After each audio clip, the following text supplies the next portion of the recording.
Shalom saudara terkasih, salam jumpa bersama saya Romo Amo MSC dalam RSM Renungan 1 Menit pada hari puasa yang ke-24. Semoga tentunya Anda tetap semangat dalam berpuasa, dalam berdoa dan juga beramal kasih.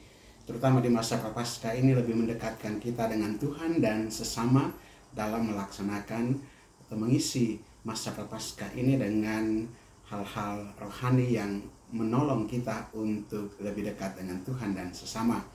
Saudara, firman Tuhan pada hari ini kita akan merenungkan tema waktu penyembuhan dari Injil Yohanes pasal 5 ayat 1 sampai dengan 16. Dan di sana dikisahkan tentang penyembuhan pada hari Sabat di kolam Bethesda. Pada hari raya di mana orang Yahudi, di mana Yesus berangkat ke Yerusalem, di dekat pintu gerbang domba ada kolam yang disebut dengan kolam Bethesda. Dan di sini berbaring banyak orang sakit. Ada satu serambi yang berbaring banyak orang sakit di situ. Dan ada seorang yang sudah 38 tahun terbaring karena sakit. Dan ketika Yesus melihat orang itu, dia mengatakan bahwa angkatlah tilammu dan berjalanlah. Tentu ada percakapan di sana.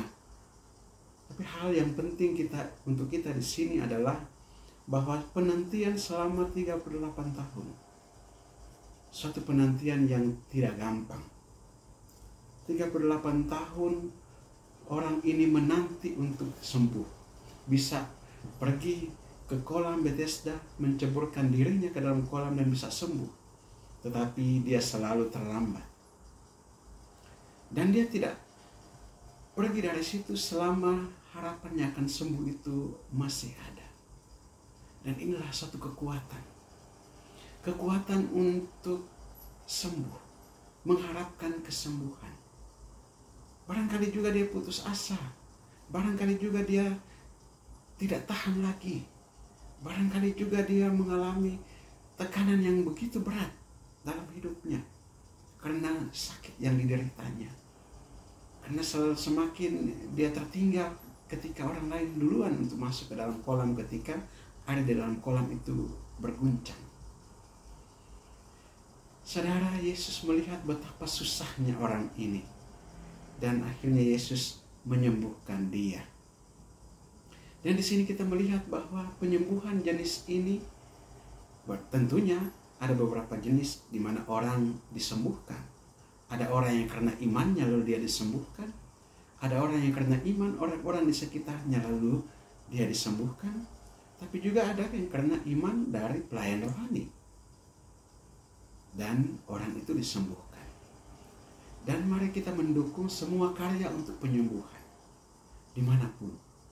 Dan mendoakan kesembuhan bagi saudara-saudara kita yang sakit. Atau bahkan kita sendiri yang sakit. Tetaplah dalam pengharapan akan kesembuhan. Waktu Tuhan untuk penyembuhan selalu ada. Waktu Tuhan kita tidak tahu. Tapi barangkali juga dengan sakit yang diderita, tentunya memang hal yang tidak mengenakkan. Tentunya dengan suatu tekanan-tekanan yang barangkali butuh kesabaran tingkat tinggi. Tapi apabila hal itu dilewati, dijalani, tentunya pelajaran rohani yang sangat berharga. Keutamaan-keutamaan rohani yang sangat berharga tumbuh di situ. Dan semoga kita tetap berharap akan penyembuhan saudara-saudara kita yang sakit. Karena waktu penyembuhan adalah waktunya Tuhan, bukan waktunya kita.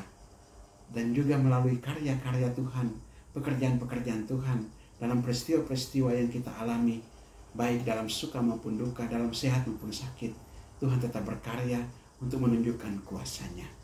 Marilah kita berdoa. Allah Bapa kekal dan kuasa, kami mengucap syukur dan berterima kasih kepadamu atas waktu penyembuhan yang Engkau nyatakan kepada orang sakit, yang hari ini dalam Injil, dalam firman-Mu Engkau nyatakan kepada kami.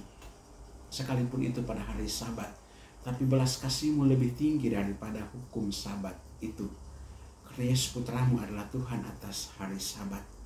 Berilah kami kebijaksanaan untuk mengharapkan penyembuhan bagi diri kami sendiri, maupun bagi orang-orang anggota keluarga kami yang sakit, ataupun siapapun yang memohonkan untuk penyembuhan.